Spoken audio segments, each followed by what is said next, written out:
ده مش ستريبس ولا فراخ، بس مقرمش وطعمه ايه مزيكا. تعالوا اقول لكم ايه ده. معايا سمك فيليه قشر بياض. القطعة دي حوالي 600 جرام. هقطعها بالطول، وبعد كده هقطعها قطع، وهاخد كل قطعة هقطعها بالنص، يعني هخليه صوابع. شايفين ازاي؟ وبعد ما قطعت الفيليه هحضر التتبيلة. معايا فلفل رومي وفلفل احمر وثوم، هضربهم في الكبة، وبعد كده هضيف عليهم عصير ليمون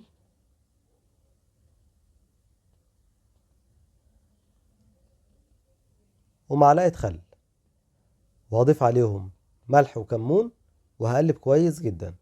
وهنزل بمعلقتين من التتبيلة على الفيليه، وهقلب كويس بس بدون مهريه، يعني هقلب من تحت لفوق. هسيبه بقى يتبل نص ساعة، وبعد كده احضر الكفر بتاعه.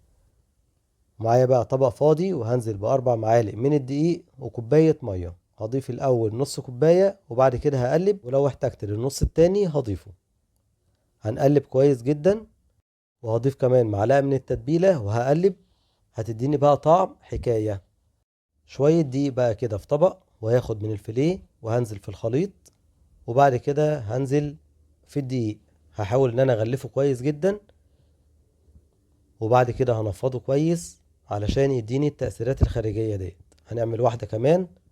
هاخد قطعة فيليه وهنزلها في الخليط كده، وبعد كده هنزلها في الدقيق، واحاول ان انا اغلفها كويس جدا وهنفضها كويس برضو. معايا بقى زيت سخن، وهنزل بقطع الفيليه، واول ما يتشمع معايا كده هقلب على الجنب التاني، وبرضه اول ما يبدأ ياخد لون هقلب برضه على الجنب التاني. وهنا اول ما خد اللون الذهبي الجميل ده هبدأ اطلعه كده على شبكة علشان يصفي كل الزيت اللي فيه. وبعد كده هضيف عليه بقى شوية ورق بقدونس كده على الوش، بيديني شكل جميل. بصوا بقى هنا الجمال، مقرمش من بره وطري من جوه، وريحته وطعمه خطير. تقدروا تعملوه قبل الفطار بنص ساعة، لانه ما بياخدش وقت خالص. لو عجبكم الفيديو لايك وشير.